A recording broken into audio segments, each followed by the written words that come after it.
I'm a guy who likes stir-fry, which seems like a non sequitur, but hear me out. In pretty much every stir-fry, there's an intruder, an interloper, the water chestnut. I can't stand the things, but I can deal because I like stir-fry that much. Blue Dragon is like a stir-fry, and Akira Toriyama is the water chestnuts.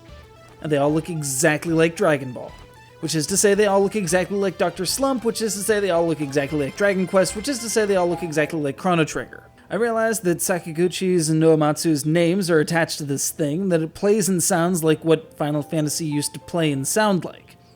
And then I hit the job system, and I was sold. Go ahead, rock the dragon, whatever, get it out of the way. I won't give up! So Goku, they call him Shu, but who can tell, takes it upon himself to attack the huge frickin' land shark that's been terrorizing the village once a year for a decade. His smart aleck-looking friend and he rigged a capture net after all because they're edgy and refuse to live in fear. And then their friend, whose parents were killed by the thing, interferes. They wind up in some ruins, yada yada. Look, here's the crux of it. They end up opposing an evil guy whose MO for sending the land shark was, and I quote, "I want to hear your screams." I gotta take my hat off to that. That's some evil right there.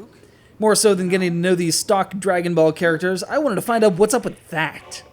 And if that means dealing with some awesome, innovative RPG mechanics, so be it. How innovative? Well, the monsters on the map concept is developed to allow for sequential encounters, allowing you to combo fights together for bonuses both during and after the skirmish. And if some of the monsters in such a scrum don't like each other, they might just kick each other's asses, making it easier on you to swoop in and snipe some kills. I'm not gonna judge.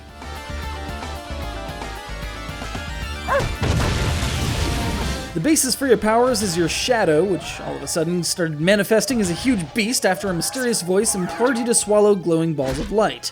Always a great idea.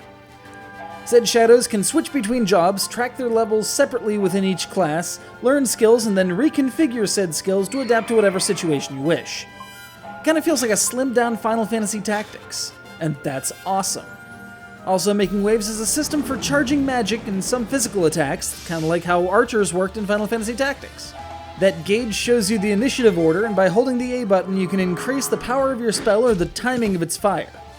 Hit that shaded sweet spot and the resultant casting will cost fewer MP and hasten the character's next action. Mechanically and thematically, this is one of the most awesome RPGs I've played in quite some time. It is delicious stir-fry. You must eat it. Water chestnuts and all.